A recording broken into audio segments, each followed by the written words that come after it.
আমেরিকার ফ্লোরিডার বুকে যখন সূর্য ডোবে তখন বাংলাদেশের কোনো এক গ্রামের বুকে কান্নার রোল দিয়ে ওঠে। পরবাসে বাংলাদেশি প্রবাসীদের জন্য স্বপ্নের যে দেশটি, সেখানেই আজ রক্তের হোলি খেললো এক নির্মম পরিণতি।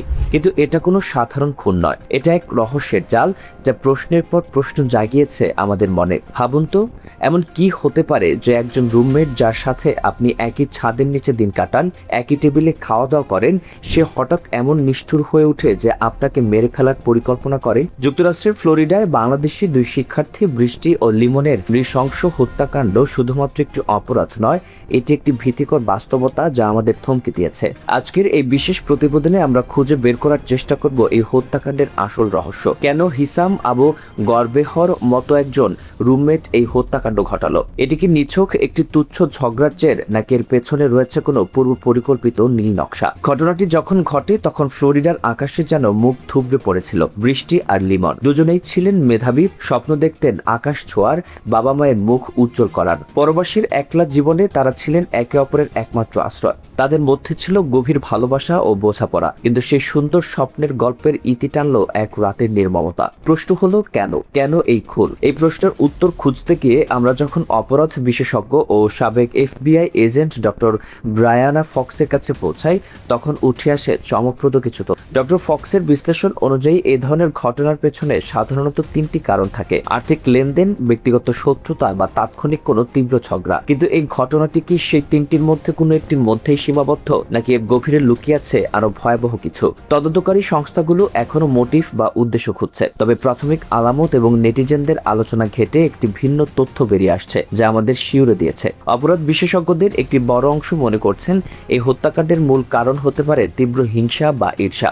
একটু ভেবে দেখুন, একদিকে আমরা দেখি বৃষ্টি আর লিমনকে, দুজন মেধাবী, সবার প্রিয়, যারা সুন্দর একটি ভবিষ্যতের দিকে এগিয়ে যাচ্ছিলেন। তারা একে অপরের সুখে দুঃখে পাশে ছিলেন। অন্যদিকে হিসাম আবু গারবি, 26 বছর বয়সী এক যুবক যার অতীত অপরাধে ঘেরা, যার আচরণে অসামাজিকতা ছাপ স্পষ্ট। মনস্তাত্ত্বিক দিক থেকে বিচার করলে দেখা যায় অনেক সময় একজন ব্যর্থ বা মানসিকভাবে বিকারগ্রস্ত মানুষ যখন তার চোখের সামনে অন্য কারো সুন্দর সম্পর্ক বা সাফল্য দেখে, তখন তার মধ্যে এক ধরনের হীনমন্যতা তৈরি হয়। লিমনের বন্ধুদের বর্ণনা অনুযায়ী লিমন ছিলেন অত্যন্ত নম্র ও হাসি খুশি। এই প্রাণোচ্ছলতা হয়তো হিসাবের মতো একজন সাইকোপ্যাথিক স্বভাবের মানুষের সহ্য হচ্ছিল না। ডক্টর ফক্সের বিশ্লেষণ অনুযায়ী অভিযুক্ত হিসামের মধ্যে হিংস্রতা ধীরে ধীরে বাড়ছিল। এটি কোনো আকস্মিক ঘটনা নয়, বরং তার অপরাধপ্রবণ মনস্তত্ত্বের একটি বহিঃপ্রকাশ। এমন কি হতে পারে যে বৃষ্টি আর লিমনের এই সুখী জীবন, তাদের স্বপ্ন আর সুন্দর আগামী, এই সবকিছু মিলিতভাবে হিসামের ভেতরে তীব্র ক্ষোভের জন্ম দিয়েছিল? নিজের জীবনের অন্ধকার আর অপরাধী সত্তার বিপরীতে এই উজ্জ্বল দম্পতিকে হয়তো সে নিজের জন্য হুমকি বা সহ্য করার ক্ষমতার বাইরে মনে করেছিল। সে চরম ঈর্ষা থেকেই সে কি এই নৃশংস পথ বেছে নিল? বৃষ্টির উজ্জ্বল চোখ আর লিমনের স্বপ্ন মাখা মুখগুলো কি তবে একজনের বিকৃত মানসিকতার হিংসার বলি হলো? সামাজিক যোগাযোগ মাধ্যমেও এখন চলছে নানা বিশ্লেষণ। নেটিজনদের ধারণা ঘটনার রাতে হয়তো খুব তুচ্ছ কোনো বিষয় নিয়ে বিরোধ তৈরি হয়েছিল, সেটা রূপ পরিষ্কার রাখা বা কোনো শব্দ করা নিয়ে। কিন্তু যেহেতু তার অপরাধের পুরনো ইতিহাস রয়েছে, তাই সেই মুহূর্তে সে হিতাহিত জ্ঞান হারিয়ে ফেলে এবং সে রূপ নেয় এক হিংস্র পশুর। তবে অনেক দর্শক ও বিশ্লেষক মন্তব্য করেছেন যে হিসাম হয়তো আগে থেকে এই আক্রমণ করার পরিকল্পনা করেছিল, কারণ তদন্তে উঠে এসেছে সে তথ্য প্রমাণ নষ্ট করারও চেষ্টা করেছে। Hills bro county Sharif office এখনো বিস্তারিত মোটিভ খুঁজছে, তবে প্রাথমিক আলামত বলছে এটি একটি ঠান্ডা মাথার পরিকল্পনা ছিল। সোশ্যাল মিডিয়ায় একজন লিখেছেন, যদি কর্তৃপক্ষ 15 দিন আগে অভিযোগ পাওয়ার পর হিসামকে সরিয়ে নিত, তবে আজ এই মেধাবী দুটো মুখকে আমাদের হারাতে হতো না। এখানেই সামনে আসে ঘটনার আরেকটি বড় দিক: আবাসন কর্তৃপক্ষের চরম অবহেলা। লিমনের ভাই জুবায়েরের দাবি, খুনের অন্তত 15 দিন আগে থেকেই হিসামের উগ্র আচরণ নিয়ে কর্তৃপক্ষকে লিখিত অভিযোগ দেওয়া হয়েছিল। এমনকি লিমন তার রুমমেটকে সাইকোপ্যাথ হিসেবে বর্ণনা করেছিলেন, কিন্তু কর্তৃপক্ষ কোনো ব্যবস্থা নেয়নি। এখানে প্রশ্ন উঠে আসে, কেন যথাযথ ব্যাকগ্রাউন্ড চেক করা ছাড়া একজন অপরাধী রেকর্ডদারি ব্যক্তিকে শিক্ষার্থীদের রুমমেট হিসেবে দেওয়া হলো? কেন সেখানে পর্যাপ্ত নিরাপত্তা ক্যামেরা ছিল না? নিহতদের পরিবার আজ এই আবাসন ব্যবস্থাপনার বিরুদ্ধে আইনি পদক্ষেপ নেওয়ার দাবি জানাচ্ছে। অ্যাবলন হাইটস কর্তৃপক্ষ এক বিবৃতিতে গভীর শোক প্রকাশ করে জানিয়েছে তারা আইন প্রয়োগকারী সংস্থাকে পূর্ণ সহযোগিতা করছে, তবে চলমান তদন্তের কারণে তারা বিস্তারিত কিছু জানাতে রাজি হয়নি। কিন্তু এই ধোঁয়াশা কি তাদের দায় এড়াতে পারে? প্রশ্নটা মনে জাগলেই শিউরে ওঠে দাগ। নিহতদের বন্ধুরা জানান প্রবাসে তারা একে অপরের পরিবারের মতো ছিলেন। বন্ধু রিফাতুল ইসলাম বলেন, বাড়ি থেকে 1000 মাইল দূরে এসে তারাই ছিল আমাদের পরিবার। নিজেদের বাসায় এভাবে খুন হওয়াটা মেনে নেওয়া কঠিন।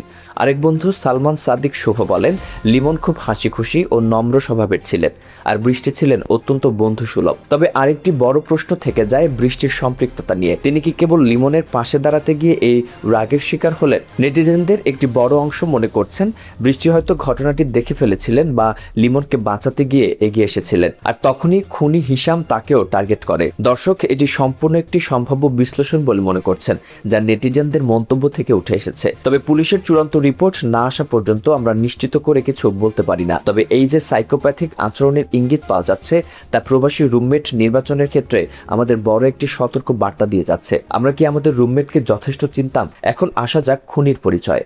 কে এই হিসাম আবু গরবেহর? 26 বছর বয়সী এই যুবক যুক্তরাষ্ট্রেরই নাগরিক এবং সাউথ ফ্লোরিডা ইউনিভার্সিটির সাবেক ছাত্র। কিন্তু তার পরিচয় ছাপিয়ে এখন বড় হয়ে উঠেছে তার অপরাধী সত্তা। তার বিরুদ্ধে গার্হস্থ্য সহিংসতা, ব্যাটারি অবৈধভাবে আটকে রাখা এবং তথ্য প্রমাণ নষ্ট করার মতো গুরুতর অভিযোগ আনা হয়েছে। তদন্তে জানা গেছে 2023 সালেও সে একবার গ্রেফতার হয়েছিল, কিন্তু সে যাত্রায় সে বেঁচে যায়। অপরাধের ধারা যেন তার রক্তে মিশে আছে। আজ সে ফ্লোরিডার হিলস ব্রো কাউন্টি শরীফের হেফাজতে। আদালত তার জামিন আবেদন নাকচ করে তাকে কারাগারে পাঠানোর নির্দেশ দিয়েছেন। কিন্তু এই শাস্তি কি লিমন আর বৃষ্টির শূন্যতা পূরণ করতে পারবে? বৃষ্টি আর লিমন দুজনের চোখেই ছিল হাজারো স্বপ্ন। পরবাসের এই কঠিন জীবনে তারা একে অপরের সবচেয়ে বড় শক্তি হয়ে উঠেছিলেন। ভাবুন তো সেই দিনগুলোর কথা, যখন তারা টাম্পা ক্যাম্পাসের লাইব্রেরিতে বসে ভবিষ্যতের পরিকল্পনা করতেন। হয়তো তারা ভাবতেন পড়াশোনা শেষ করে একদিন বড় কোনো পজিশনে কাজ করবেন, দেশের মুখ উজ্জ্বল করবেন আর বাবা মায়ের মুখে হাসি ফোটাবেন।